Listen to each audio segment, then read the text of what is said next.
De verdad que el Señor tiene muchas sorpresas para sus hijos.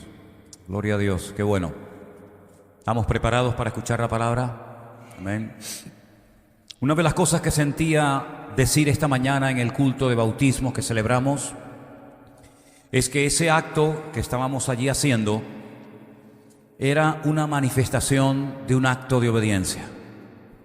Un acto de obediencia a un mandato que el mismísimo Señor Jesucristo cumplió al pie de la letra. Le sorprendió, como dije esta mañana a Juan el Bautista, que el Señor se acercara a él a pedirle ser bautizado. Juan el Bautista dice que se le oponía, decía, pero Señor, yo soy el que tengo que ser bautizado por ti, y vienes tú a pedirme que yo te bautice a ti. El Señor le dije, vamos a cumplir las cosas como tienen que cumplirse. Y ese fue un acto de obediencia y de humildad al mismo tiempo tremendo. Y yo quisiera en esta tarde decirles a todos y a cada uno de ustedes y a los que nos escuchan y nos ven, que la obediencia interioriza esa verdad en tu vida. Cada vez que hay un acto de obediencia, lo cual significa que hay un acto de renuncia a algo por nuestra parte, siempre hay bendición detrás de todo eso, siempre, siempre. Y si no la hubiera, igualmente deberíamos de obedecer, porque la obediencia no es que yo entiendo y luego cumplo. A veces cumplo, a veces obedezco, pero no entiendo, pero acepto, porque sé que si mi Señor Jesucristo fue obediente hasta la muerte y muerte de cruz, ¿cómo nosotros no vamos a hacerlo? Eso dice la Escritura en la carta a los Filipenses, que fue obediente hasta la muerte y muerte de cruz. Para más INRI. Ahora, yo quisiera en esta tarde hablar de algunos personajes que por lo que hicieron y por la forma como se montaron la vida, pasaron a la historia, porque en momentos puntuales de su vida no siempre fueron todo lo obediente que deberían de haber sido. Pensaba en el día de hoy, en aquel profeta que el Señor permitió que su nombre estuviera en la Biblia y su historia también, en un pequeño libro que lleva su nombre, Jona o Jonás, que significa paloma. Este hombre era un profeta verdadero de Dios. Los profetas eran gente realmente con un sentido del deber y de la responsabilidad muy elevado, porque ellos sabían perfectamente que un profeta era como un vocero, un instrumento que en momentos puntuales Dios utilizaba para traer palabra al pueblo o a un rey o a una persona en particular. La gente en aquellos tiempos dependía 100% de los profetas. Se temía a los profetas porque a veces las palabras que traían no eran palabras dulces y agradables. Muchas veces los profetas venían con palabras duras, con exhortaciones, con amonestaciones, y generalmente solían llamar al pueblo al arrepentimiento. Y en el caso de algunos profetas, fueron muertos y fueron rechazados y se les intentó tapar la boca para que no siguieran diciendo palabra de Dios. Pero este profeta, llamado Jonás, dice la Escritura, que un día recibe un llamado un tanto extraño, porque que yo sepa, antes de este profeta, nadie había sido comisionado, nadie había recibido un llamamiento como el de él. No era un llamamiento para predicar a los reyes del norte, a los reyes de Israel o a los reyes del sur de Judá. No fue ungido y capacitado por el Señor para ser un profeta en su tierra durante su generación, durante su tiempo, sino que curiosamente Dios tenía otros planes para él, y los planes pasaban por irse al extranjero, a un país muy lejano. Un país que era un país despiadado, un país que había hecho mucho daño a Israel, un país que en la mentalidad de cualquiera de la época no se merecían el perdón de Dios, porque hacían auténticas barbaridades, humillaban a la gente, los torturaban hasta la muerte con las humillaciones y torturas más dolorosas que ustedes se puedan imaginar. Y no le cabía en la cabeza al profeta Jonás que en un momento determinado el Dios Todopoderoso, el Dios que conoce a la gente aún desde el vientre de su madre, enviara a este hombre al extranjero para que les predicara la palabra. Pero el problema no pasaba tanto por eso. Porque en un momento determinado Dios nos puede dar órdenes un tanto curiosas o no sé, opuestas a nuestro estilo de vida o nuestra forma de concebir el ministerio. Sino que Jonás sabía en lo más profundo de su corazón que cuando una persona oye la palabra de Dios, corre el peligro, entre comillas, de ser sacudido, de ser amonestado y exhortado por el Señor, y puede ser que esa persona opte por pedir perdón y por arrepentirse. Y Jonás sabía que cuando una persona se humilla y pide perdón, no importa lo bajo que haya caído. Esto es una cosa que a veces no nos cabe en la cabeza. No importa el pecado más horrendo que haya cometido, cuando hay un genuino y verdadero arrepentimiento, Dios siempre, siempre perdona. Pero no solamente perdona, sino que olvida el pecado por el cual le acabas de pedir perdón. Cosa que nosotros los seres humanos jamás podremos hacer, no porque no queramos olvidar, sino porque Dios ha diseñado la estructura de nuestra mente, nos permite recordar lo bueno y lo malo en cualquier momento. Que no nos domine es otra cosa, pero que si alguien nos ha hecho daño, si alguien nos ha ofendido y lo perdonamos de corazón, podemos recordar en cualquier momento la ofensa, aunque repito, es como una especie de cicatriz, no es una herida abierta, ¿me explico? Sin embargo, el Señor dice que Él perdona y olvida y arroja a lo profundo de la mar, por poner un ejemplo, los pecados que hayamos cometido contra Él. Es decir, borrón y cuenta nueva. No te voy a echar en cara dentro de 10 años aquella palabra que me hiciste o aquel daño que me causaste, sino que Dios jamás te echará en cara algo por lo cual tú le pediste sincero perdón al Señor. ¿Estamos de acuerdo? Así que Jonás sabía perfectamente que si el Señor lo manda al extranjero a predicar la palabra, lo más probable es que algunos en la ciudad de Nínive, al oír semejante palabra, que ahora les voy a decir en qué consistía, procedieran al arrepentimiento y Dios los perdonara. Y algunos se pueden estar preguntando, pero no veo el problema.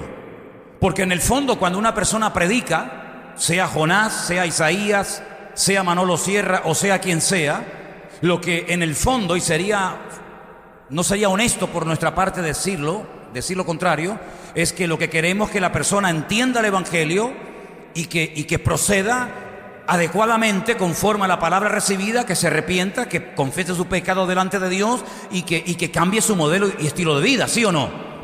Entonces, ¿dónde está el problema en Jonás? ¿Es que Jonás no quería que los ninivitas se arrepintieran? Pues no. Por eso él se niega rotundamente a ir a predicarles. Porque Jonás lo que quería en lo más profundo de su corazón era venganza. Que murieran, que no se arrepintieran, que no cambiaran de vida y que fueran destruidos por lo malo que habían sido contra el pueblo de Dios, contra el pueblo de Israel. Y además, el mensaje que tenía Jonás era un mensaje duro, que no sé cómo la gente lo iba a recibir, tal vez tenía algo de temor, porque consistía en decirle al pueblo, a la ciudad de Nínive, de aquí a 40 días, Dios ha decidido arrasar con este país. Este país dentro de mes y medio no existirá. Claro, en aquel momento era una maravilla de país. En aquel momento era un imperio tremendamente poderoso. La soberbia y la arrogancia era la tónica, la característica de los ninivitas. Por lo tanto, ir a decirle a esta gente que está en la cúspide que si no hay un cambio, si no hay un arrepentimiento, en 40 días todo lo que veían, todo lo que tenían, sus casas, etcétera, etcétera, lo perderían, era un auténtico disparate.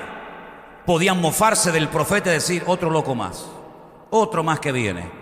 O simplemente la gente decir, mira, callen a ese hombre, córtenle la cabeza, crucifíquenlo, empálenlo, hagan lo que quieran, pero ¿cómo que dentro de 40 días nuestro pueblo, nuestra tierra, de la cual estamos tan orgullosos, no va a existir? ¿De qué va? Jonás se rebela y desobedece a Dios. Todos sabemos la historia, ¿verdad? El libro de Jonás tiene varios capítulos y en los primeros vemos a Jonás con una lucha interior increíble, hasta el punto que dice que él desciende de Jerusalén, se va hasta la costa. Y en aquel tiempo había un puerto, luego después se construyeron otros, como por ejemplo el de Cesarea la Marítima, ciudad que mandó hacer en honor del César de Roma un rey llamado Herodes, uno de los tantos Herodes que hubo. Pero en aquel tiempo el puerto principal estaba en lo que nosotros conocemos con el nombre de Jope. que su nombre siempre fue Jaffa, que es una de las ciudades más antiguas del mundo. Él desciende a Jaffa, a Jope, compra su pasaje con la intención, como dice la Escritura, de huir. ¿Huir de quién? Puedes huir de tu marido, puedes huir de tu mujer, puedes huir del jefe, puedes huir de tus hijos, puedes huir del jefe, pero huir de Dios. ¿Tan necio eres? ¿Tan ignorante eres que crees que te puedes esconder en alguna parte de la tierra de Dios? ¿Tú sabes de quién estamos hablando? Cuando Él está en todas partes, cuando Él lo conoce todo, el creador del universo. Como decía el salmista, si voy al desierto, allí estás tú. Si subo a la montaña, allí estás tú. Si voy al Seol, allí estás tú. ¿Dónde me podré esconder de Dios? Tienes el mismo espíritu y la misma actitud de Adán, que también era otro que pensaba que se podía esconder de Dios. Bueno, pues él cree que puede huir de Dios, porque en la mentalidad judía se creía que cuanto más lejos viviera un judío de Jerusalén, más lejos estaba de la presencia de Dios. Tenían esa mentalidad de círculos concéntricos, ¿no? Si estás en Israel, bueno, estás cerca de Dios, pero si en vez de en el norte de Israel vives, por ejemplo, en Judea, pues estás más cerca de Dios. Y si dentro de Judea vives en Jerusalén, pues estás mucho más cerca de Dios. Y si estando en Jerusalén vas al templo, pues más cerca de Dios. Y así iban como estrechando el lugar donde Dios vivía en aquellos tiempos. Y entonces él decía, si me voy de Jerusalén, donde Dios tiene su gloria, donde Dios tiene su casa, el famoso templo de Jerusalén, me podré esconder y huir de la presencia de Dios. ¿Qué trajo todo esto como consecuencia a la vida de Jonás? Una tormenta sin precedentes. Su vida ya era una tormenta. Y cuando la vida de un ser humano es una tormenta, todo lo que te rodea es una tormenta, en lo natural y en lo espiritual. Se monta en el barco, se dirige rumbo a Tarsis, una localidad al sur de España, concretamente en la provincia de Huelva, y él va en ese barco creyendo que se ha salido con la suya. Claro, cuando uno peca, cuando uno desobedece a Dios, hay un tiempo en el que parece que no pasa nada, en el que parece que todo te sonríe. Las puertas se abren, eres popular, eres querido. Es como el hijo pródigo, que cuando se marchó con la bolsa llena de dinero y con buena ropa y con salud, pues ya soy libre, ya puedo hacer lo que me da la gana. Ya no estoy bajo la mirada de mi padre, ya no me dicen mis hermanos lo que tengo y lo que no tengo que hacer. Pero llegó un tiempo en el que la tortilla se dio la vuelta, amigo. Y llegó un tiempo en el que perdió el dinero y perdió las amistades y perdió la salud y perdió casi la vida, hasta que vuelve en sí y retorna al hogar del Padre. Pues a este igual. Sale del puerto, seguramente un día maravilloso, sol precioso, las gaviotas por el cielo, algún delfín por el camino, el agua turquesa del mar Mediterráneo, y todo va a las mil maravillas. Me he salido con la mía. No voy a Nínive, se van a morir dentro de 40 días, que en el fondo es lo que quiero, y aquí no ha pasado nada. Dios nunca pierde, no te olvides de eso, ¿eh? Puedes ganar un par de partidas, pero al final Dios siempre va a ganar. Y lo que ocurrió fue que comenzó una tempestad de tal magnitud que aquellos marineros que estaban acostumbrados a aquella vida dura y abnegada como es la vida de cualquier marinero, llegaron a temer por su propia vida. Comenzaron a aligerar y comenzaron a echar por la borda cantidad de cosas, tratando de aligerar la nave, pero aquello iba cada vez a peor y a peor y a peor. Los marineros, que eran y son muy supersticiosos, comenzaron cada uno a clamar a sus dioses, depende del que tuvieran. Si eran de origen griego, tal vez estarían orando y clamando a Poseidón, rey de los océanos. En fin, cada uno clamaba a su dios. Pero se dieron cuenta, el capitán de la nave se dio cuenta de que faltaba alguien en la cubierta, alguien que no había subido a orar, a clamar, a interceder para que aquello se parara y se calmara la tormenta. Y era un hombre que había comprado su pasaje en Jope, y cuando comenzaron a buscarlo se lo encontraron en el camarote de más abajo, durmiendo como un tronco. Y el capitán lo despierta y le dice: pero dormilón, así lo llama, dormilón, ¿no te das cuenta que vamos todos a morir? Clama a Dios, a tu Dios clama, a ver si tu Dios es el que nos responde. Nos da igual quién responda, Poseidón, Moloch, Quemos, Baal o quien sea. Pero tú, ¿quién eres? ¿Tú a qué te dedicas? ¿Cómo estás con esa pachorra? ¿Cómo estás con esa indiferencia? Y le dice, yo soy un profeta del Dios vivo y verdadero. Yo estoy huyendo de la presencia de Dios porque no quiero ir al lugar donde Dios me ha mandado. Y entonces dice la Biblia que Jonás propone algo que los desconcierta a todos y los deja a todos con la boca abierta. Y le dicen, la única manera de que esto cambie es que me tiren a mí por la borda. Y en el momento en que me tiren a mí por la borda, les aseguro que la tempestad se convertirá en una gran bonanza. Ay, amigo. Pero si tiramos a este hombre por la borda, lo más probable es que muera. Pero es que eso es lo que quería Jonás. La gente llega a un grado de desesperación y de vacío tan grande que creen que es mejor morirse que seguir viviendo y peleando en la vida. Estamos hablando de un varón de Dios. No estamos hablando de un mequetrefe. No estamos hablando de un pagano. Estamos hablando de un hombre que conoce a Dios, que conoce las Sagradas Escrituras. Un hombre que ha adorado al Dios vivo y verdadero de sus antepasados y de sus padres en el templo de Jerusalén. Pues él dice, tíreme por la borda. En otras palabras, estoy dispuesto a morir, pero no voy a ir a Nínive a predicar la palabra. Es desobediencia a la máxima potencia. Y así como la obediencia trae bendición, la desobediencia trae ruina y destrucción. ¿Cuántos dicen amén? Ay, amigo. Lo tiran por la borda. Ya está contento Jonás porque se va a morir, pero le sale el tiro por la culata. El Señor tenía preparado un enorme pez. La Biblia no dice qué tipo de pez era.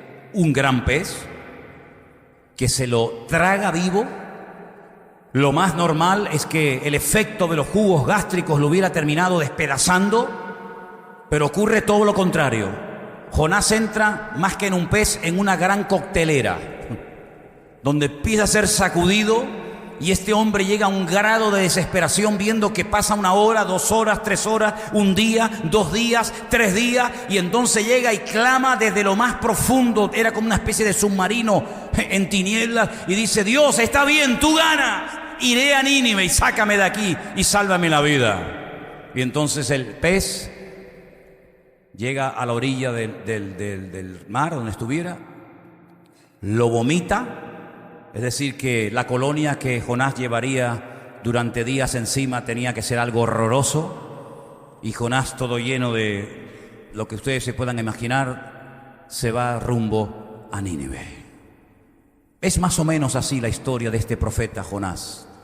Jonás al final da su brazo a torcer, llega a Nínive, predica, y en fin, ya saben todos el resto de la historia. Pero la primera parte de la vida de Jonás es tortuosa, es una tormenta terrible, personal y colectiva.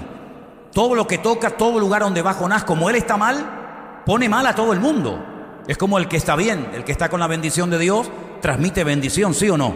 Pues el que está mal exactamente igual. Él está mal y todos los que están en el barco están mal, y todo lo que toca está mal, porque lo que transmite es ruina, muerte, desesperación y desobediencia. Porque transmitimos no solamente a nuestros hijos, pues la parte genética, ¿verdad?, sino que a veces también transmitimos nuestro espíritu a los demás, queramos o no.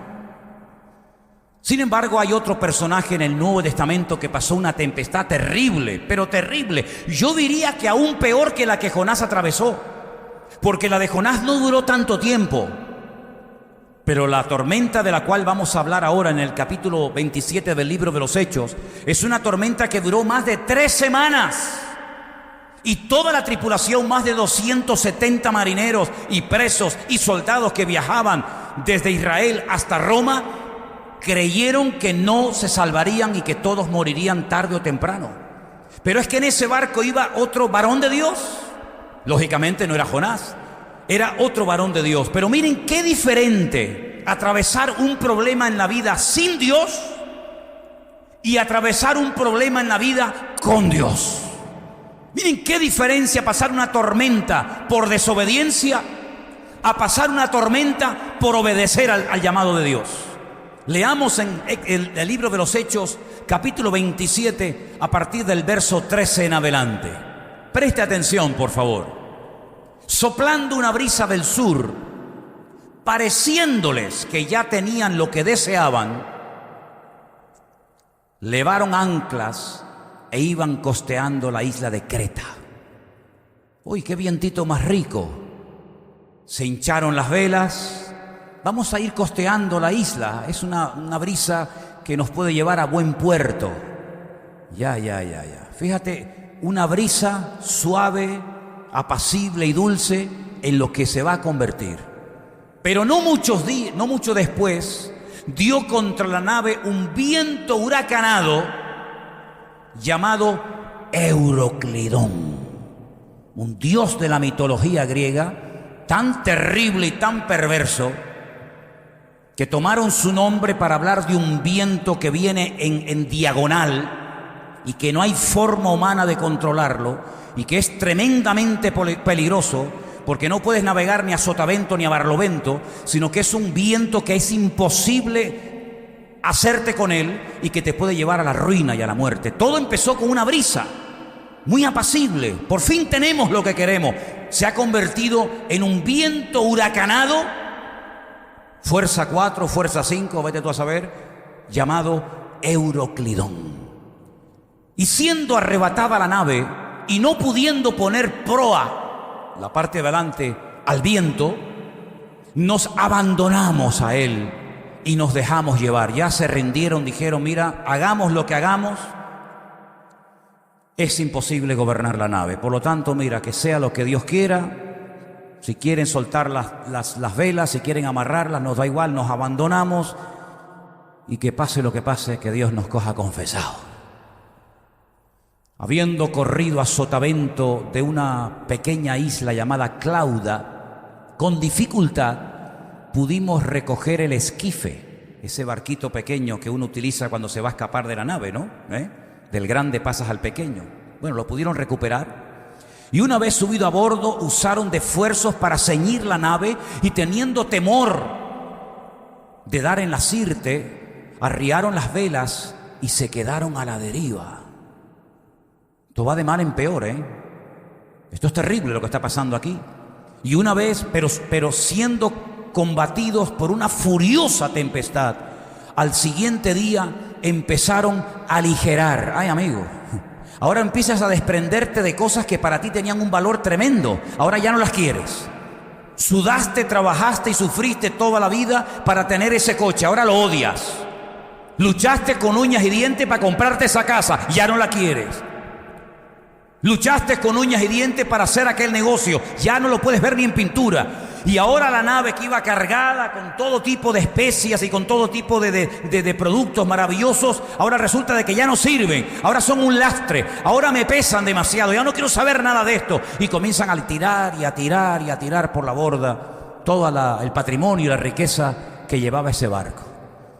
Al tercer día, ya vamos por el tercer día, con nuestras propias manos arrojamos los aparejos de la nave y no apareciendo ni sol ni estrellas por muchos días. En aquellos tiempos era fundamental, ¿verdad? En aquellos tiempos la brújula no fue inventada hasta la época del Renacimiento. Las brújulas eran muy rudimentarias, ¿verdad? Y el sol, la luna, las estrellas ayudaban a los marineros, tanto de día como de noche, a orientarte. Si no veo sol, ni luna, ni estrellas, ¿en qué me oriento? Si no sé si estoy dando vueltas en círculos, si voy para atrás, si voy para adelante. Ya ha pasado muchos días, no vemos el sol, no vemos las estrellas, acosados por una tempestad no pequeña, ya habíamos perdido toda esperanza de salvarnos. Toda. Entonces Pablo, como hacía ya mucho que no comíamos, claro, ¿quién tiene apetito con semejante tempestad? Si ya habrían echado no solamente por la borda los enseres de la nave, sino, ¿no? Los peces estaban haciendo de oro con todo lo que estaba cayendo allí, ¿no? Dice, como no comíamos, puesto en pie en medio de ellos, dijo, escucha, porque él también va en la tormenta. Pablo no va en un yate de 5 estrellas viendo cómo están sufriendo los demás, no, él va en la misma nave. Él tampoco ha comido.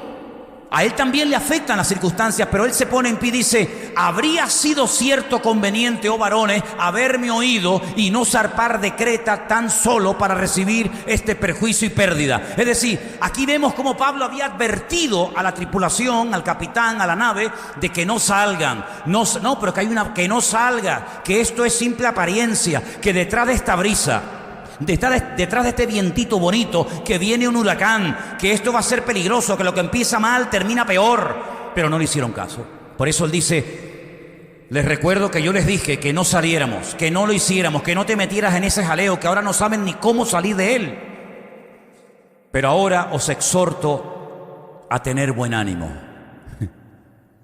pues no habrá ninguna pérdida de vida entre vosotros, sino solamente de la nave. Mira, si para que aprendas tienes que perder todo, empezar de cero, y que solamente te quede la vida, ha merecido la pena. Porque algunos ni perdiendo la vida aprendieron. Así que es mejor perder la nave, tirar las joyas, tirar toda la comida por la borda, pero por lo menos conservemos lo más valioso que tiene un ser humano, que es la vida. Porque esta noche, ay Dios mío, esto es increíble. Esta noche ha estado conmigo el ángel del Dios de quien soy y a quien sirvo. El ángel del Dios al que sirvo, pero ¿por dónde se metió? ¿Por dónde vino? Él entró en mi camarote. El ángel del Señor, la presencia de Dios está en este barco.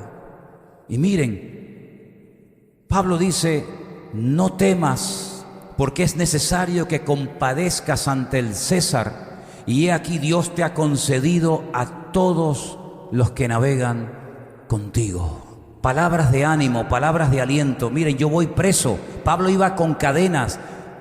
Pablo iba a Roma preso. No iba de vacaciones, a ver la Fontana de Trevi, a ver el Coliseo Romano, a darse una vuelta por el sur de Italia, por la Toscana y sacar fotografías. No, él iba preso, condenado a muerte, lugar por cierto donde moriría 2-3 años después de esta tormenta. Pero la presencia del Señor no se ha ido de él.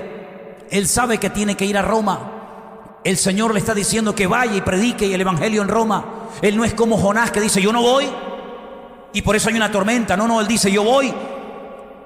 Pero hay tormentas que produce el diablo y hay tormentas que produce Dios. ¿En cuál estás tú metido?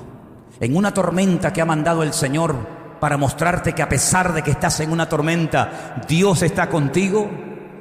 ¿O en una tormenta que tú has provocado por no hacerle caso a Dios y por haberte metido en un barco en el cual nunca tenías que haberte metido a navegar?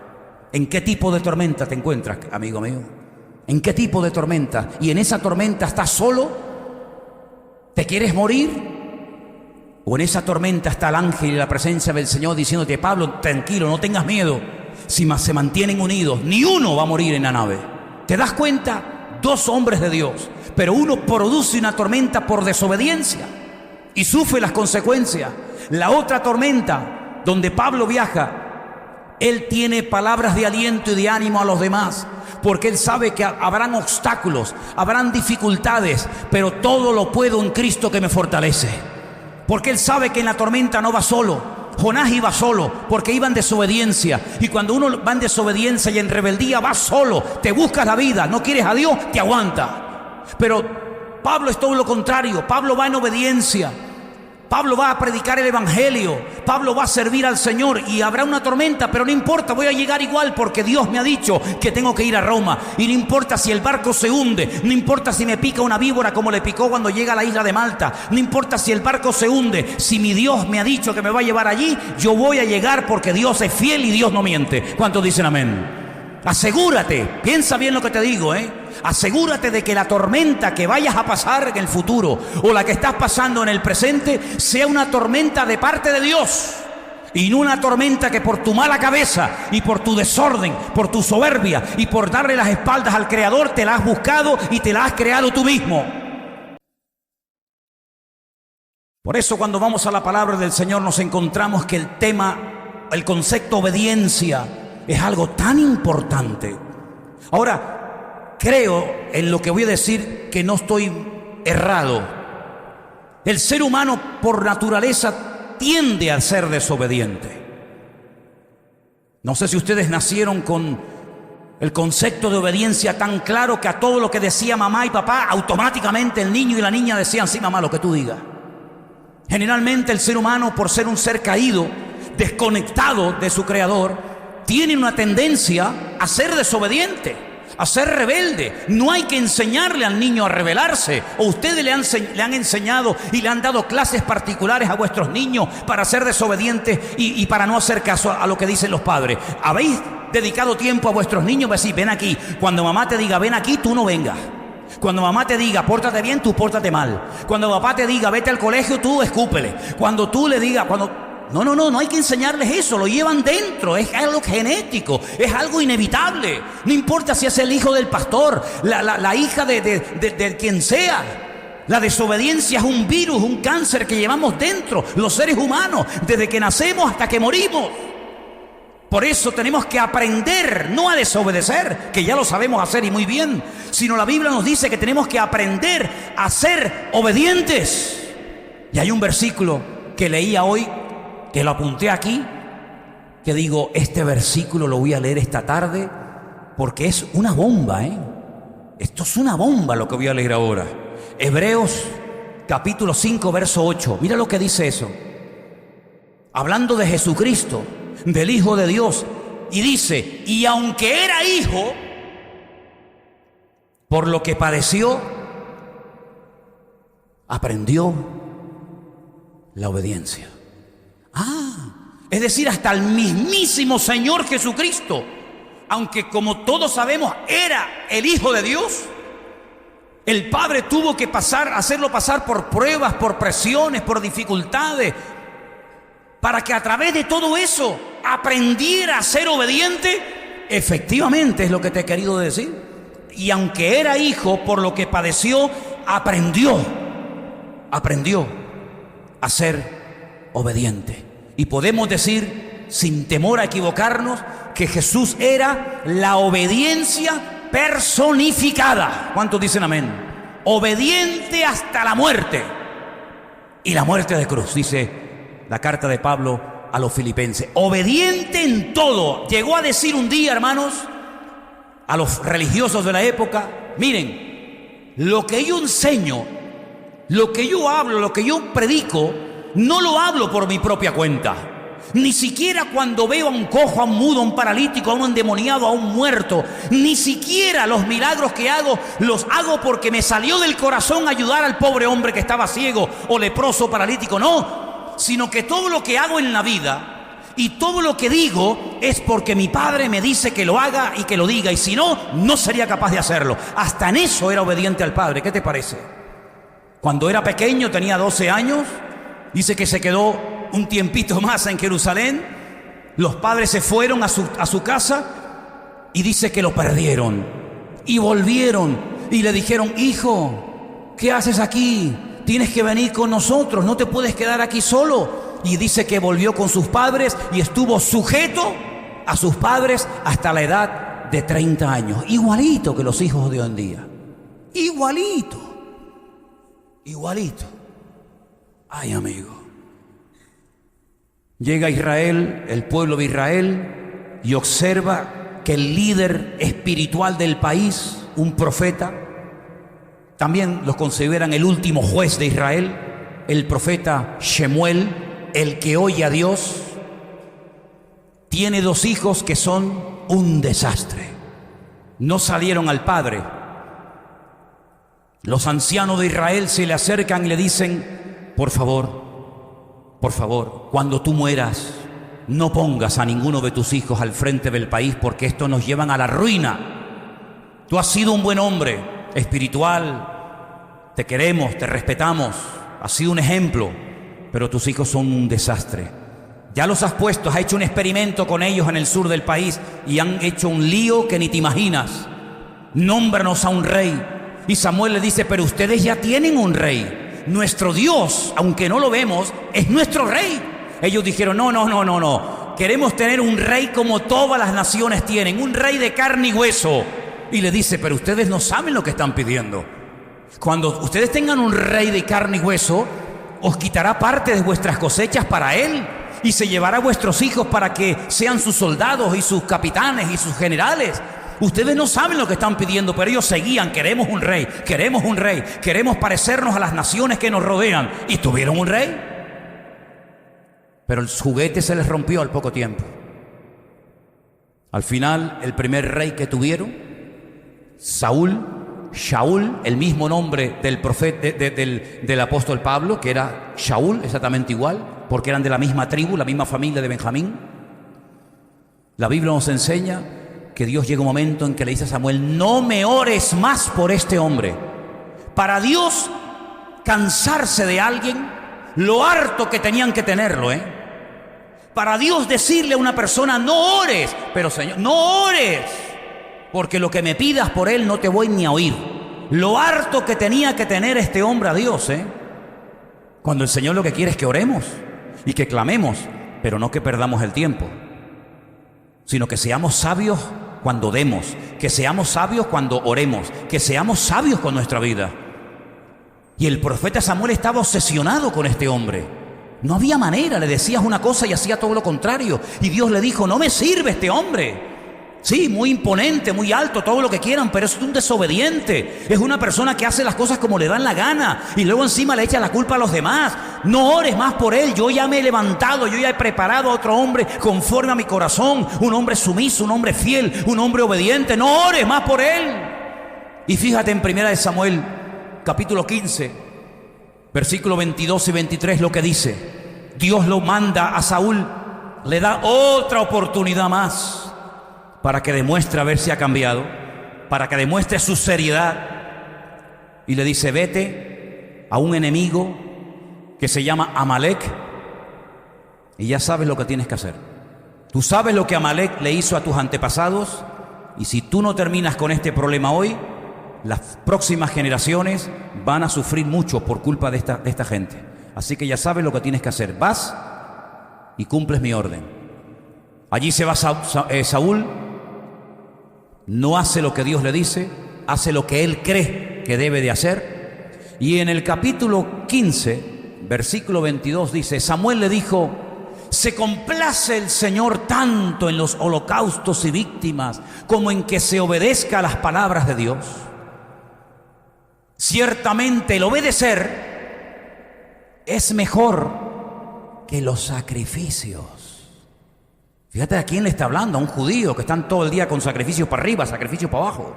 Y toda la ley prácticamente gira en torno a sacrificios y holocaustos por la mañana, holocaustos por la tarde, holocaustos por la noche, becerros, corderos, cabras. Bueno, pues Dios dice: yo prefiero que me obedezcan, porque para mí es mejor que me obedezcan, mejor que me estén todo el santo día presentando sacrificios. Y prestar atención para Dios es más importante y de más valor que la grosura de los carneros. Y ahora viene una palabra en el 23 muy interesante, donde dice el Señor: porque como pecado de adivinación, lo que hacen las que tiran las cartas, lo que hacen o intentan las que leen las manos, las que observan las estrellas, las que encienden las velas negras, las que se ponen las bolitas de colores en el cuello y en los brazos, para Dios, como pecado de adivinación es la rebelión. La gente rebelde para Dios son como santeros. Ay, amigo. Y como idolatría, la obstinación. Por cuanto tú desechaste la palabra de Dios, Dios a ti también te ha desechado para que nunca más seas rey. Se acabó, fuera. Pasamos la página. ¿Cuál fue el motivo por el cual Dios desechó a este rey? ¿Porque no ganaba las guerras? ¿Porque no cantaba bien? ¿Porque no tocaba un buen instrumento? ¿Porque tenía mala puntería con el arco, con la flecha? No, por desobediente. Y tú dices: bueno, pues tampoco es para tanto, ¿no? Él iba a la guerra y mataba a un montón de filisteos y obtenía grandes victorias, sí, pero más importante que lo que haces es lo que eres. ¿Me habéis oído? Más importante que lo que haces, que no digo que está mal, más importante que lo que haces o lo que tienes es lo que eres. Y eres un desorden de persona, eres un desobediente. Y Dios lo desechó. ¿Qué te parece? Ahora podemos entender ¿cómo Dios no va a hablar con voz audible el día que su Hijo Jesucristo, la obediencia personificada, recorre desde Galilea hasta el río Jordán, donde está Juan Bautista bautizando y se bautiza? ¿Cómo no va a hablar Dios y a decir lo que dijo? Este es mi Hijo amado, en el cual deposito toda mi confianza y en el cual me gozo y pongo toda mi complacencia. ¿Cómo no va a hablar Dios? Cuando Dios ve la obediencia de su Hijo, la humildad de su Hijo, habla. Pero cuando Dios habló acerca de Saúl, lo que dijo fue todo lo contrario. No dijo, miren a Saúl, el hombre obediente, el hombre más cerca de mi corazón, el hombre que le digo una cosa y hace todo exactamente igual, sino dice, no me sirve, lo he desechado, busquemos a otro hombre. ¿Qué te parece? La obediencia es un imán que atrae la bendición de Dios al hogar, que atrae la bendición de Dios a la iglesia, que atrae la bendición de Dios a la familia, que atrae la bendición de Dios a tu vida. Pero la desobediencia es lo peor y lo más inmundo y lo más repugnante que Dios puede encontrar en nuestra vida, porque está basada en algo que se llama rebelión. Y el padre de la rebelión, el que está detrás de todo acto de rebeldía y desobediencia, ¿saben quién es? Satanás, el diablo, que ha sido rebelde y ha sido desobediente desde el principio hasta el final. Por eso, amados hermanos, qué importante es obedecer a Dios en todas y cada una de las cosas que Él nos mande hacer. Entendamos o no, porque lógicamente entender y cumplir no hace falta ser muy listo. Pero cuando Dios nos pide algo, cuando Dios nos exhorta, cuando Dios nos amonesta, cuando Dios nos corrige, cuando Dios nos disciplina por algo que tal vez no entendemos, pero obedecemos con gozo y con alegría, el Señor siempre honra y el Señor siempre bendice, porque la obediencia trae la bendición de Dios a nuestras vidas. ¿Cuántos dicen amén?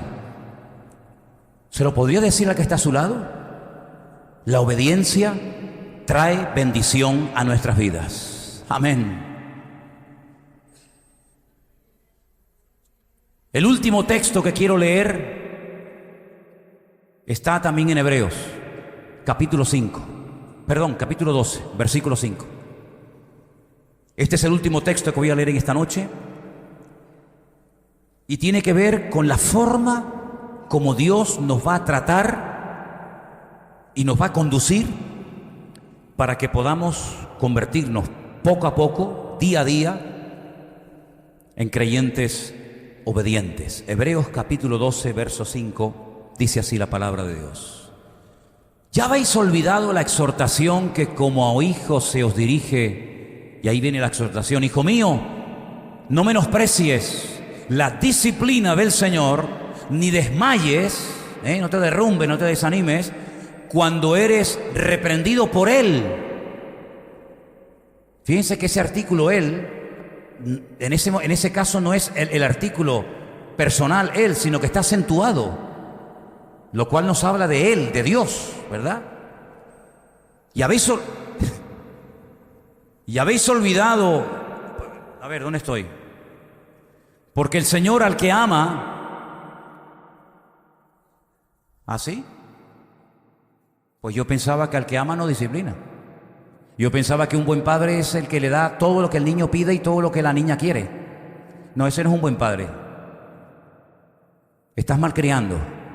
Y si te crees que por darle todo lo que el niño o la niña te pide eres mejor padre, te equivocas.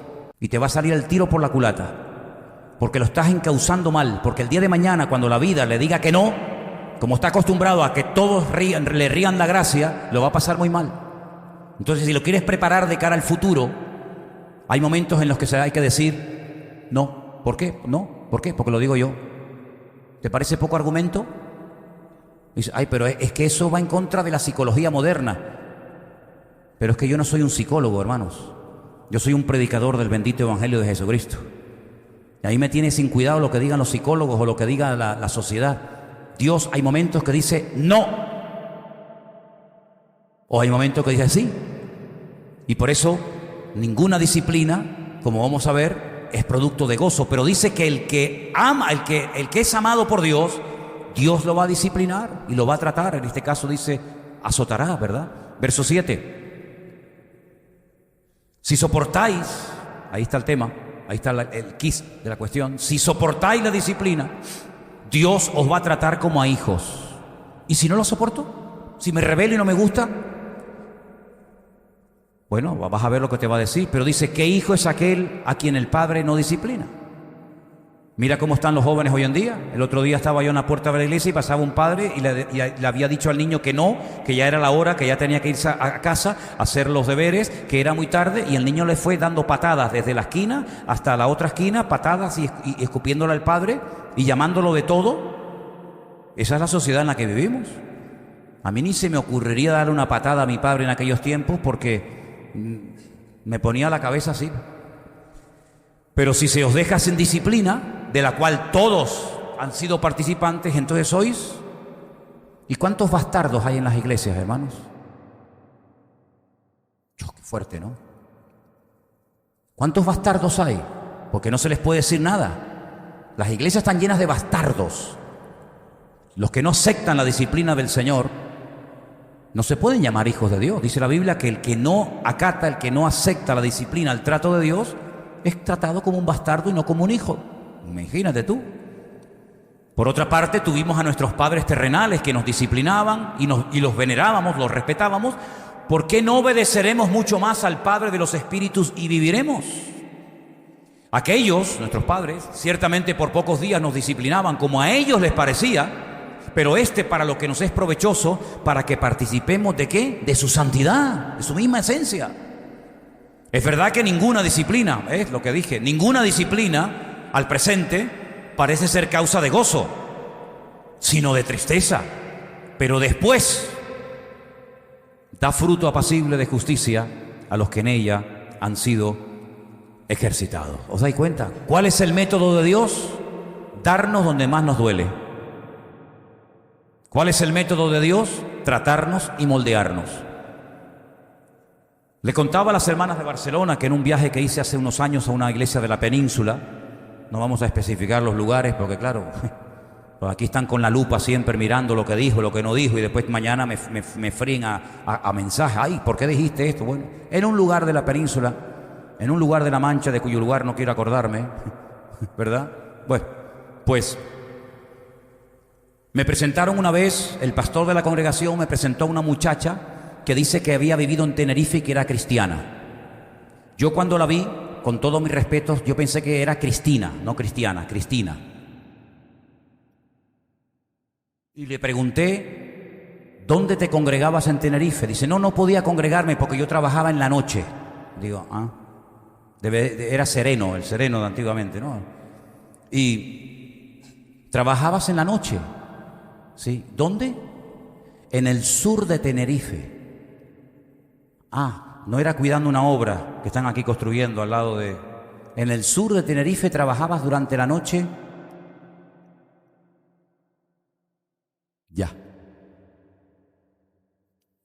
Ya me lo has dicho todo. Y le digo al pastor, ella no es cristiana, es Cristina. Y me dice, Manolo, ¿cuándo aprenderás que para tener una iglesia grande y con mucha gente tienes que permitir muchas cosas? ¿Qué consejo me dio el pastor? Ya no me invitó nunca más a la iglesia. Y le dije, pues probablemente nunca tenga una iglesia muy grande.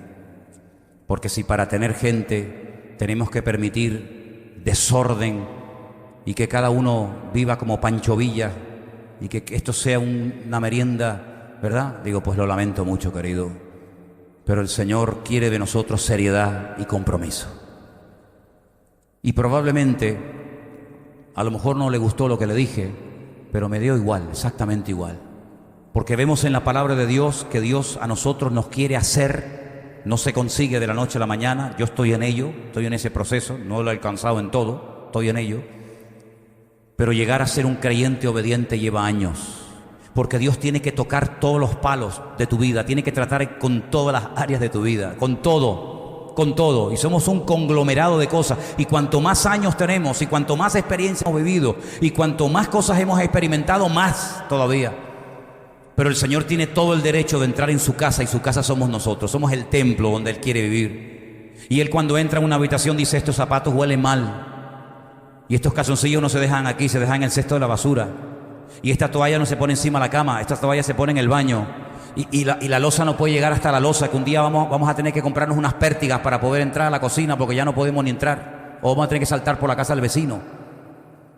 Y Dios tiene todo el derecho de entrar y limpiar nuestra casa, nuestra mente, nuestros pensamientos, nuestras emociones, todo. Y poco a poco Él nos va a ir moldeando y poco a poco Él nos va a ir tratando para que podamos llegar a ser gente obediente y no calientabancos, sino que vienen a una iglesia porque les gusta cómo predica el pastor, pero mírame y no me toques. Me gusta cómo predican, está bien el ambiente, se canta muy bonito, todo lo que tú quieras, pero mírame de lejos. No, el Señor no te va a mirar de lejos, el Señor te va a mirar de cerca y te va a decir: Pedro, ven para acá. Pablo, ven para acá. David, ven para acá. Y nos va a tratar. Y yo le quiero pedir esta tarde al Señor que nos mire de cerca y que no nos suelte, porque sueltos sin Él somos muy peligrosos. Muy peligrosos. Pero cerca del corazón de Dios podemos, por la gracia de Dios, ser muy productivos y de bendición para otras vidas. ¿Cuántos dicen amén?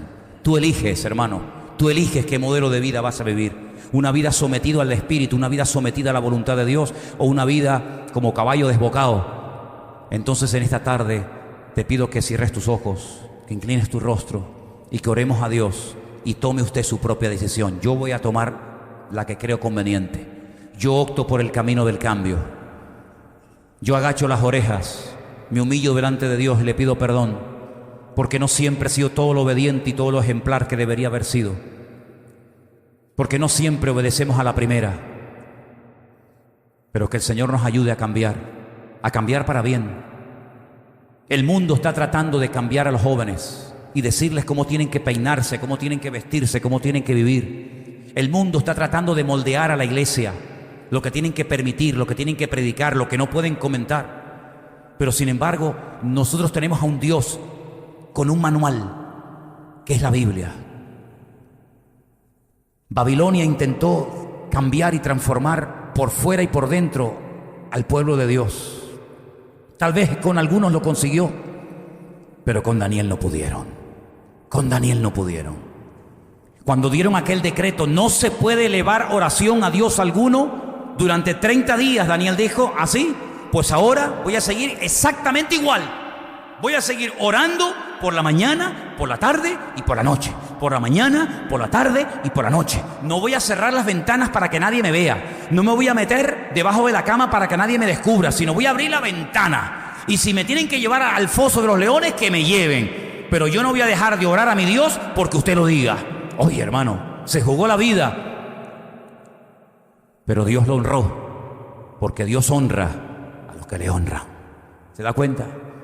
Si no se doblan ante la imagen que yo he construido, seréis muertos en este mismo instante, arrojados a un horno de fuego. Podían haber dicho: bueno, ¿qué más da? Nos arrodillamos por fuera, pero en nuestro corazón adoramos al Señor, salvamos la vida. No nos vamos a postrar. Aunque te empeñes, nos des 300 oportunidades, no nos vamos a postrar. Porque nosotros solamente doblamos las rodillas ante nuestro Dios, no ante tus ídolos de madera, de piedra o de lo que sea. Y fueron lanzados vivos a un horno de fuego, atados de pies y de manos. Pero Dios estaba con ellos dentro y los bendijo y los prosperó. ¿Por qué? Porque eran personas obedientes, dispuestas a dar la vida si era necesario. Porque creían que Dios los podía librar, pero también dijeron: pero si no los libra, porque de algo hay que morir. Claro, a todos nos gustaría cerrar los ojos y quedarnos dormiditos en la cama y ahí nos fuimos. Pero si Dios ha elegido que yo muera quemado, tampoco me voy a postrar. ¿Te das cuenta, hermano? Pero para llegar a esos niveles de espiritualidad, para llegar a esos niveles de fe, hay un proceso. No cortes el proceso, no abortes, por favor, no abortes la obra de Dios en tu vida. Deja que trabaje en ti. Señor, te damos gracias en esta tarde por tu palabra. Gracias porque tú eres nuestro ejemplo de obediencia en todo. Yo te pido, Señor, que nos hagas gente obediente. Quita la rebeldía de nuestros corazones. Quita ese espíritu de creernos sabios. Señor, obra en nosotros de tal manera que no nos cueste decir amén, Señor, como tú quieras. como tú digas, Maestro. Que nos gocemos diciéndote, está bien, Señor, si así tú lo quieres, amén. Porque al final descubriré que la voluntad de mi Dios es santa, es buena y es perfecta para mi vida. Aleluya. Ayúdanos a ser obedientes. Te lo pedimos en esta noche en el nombre de tu amado Hijo Jesús. Amén. Amén.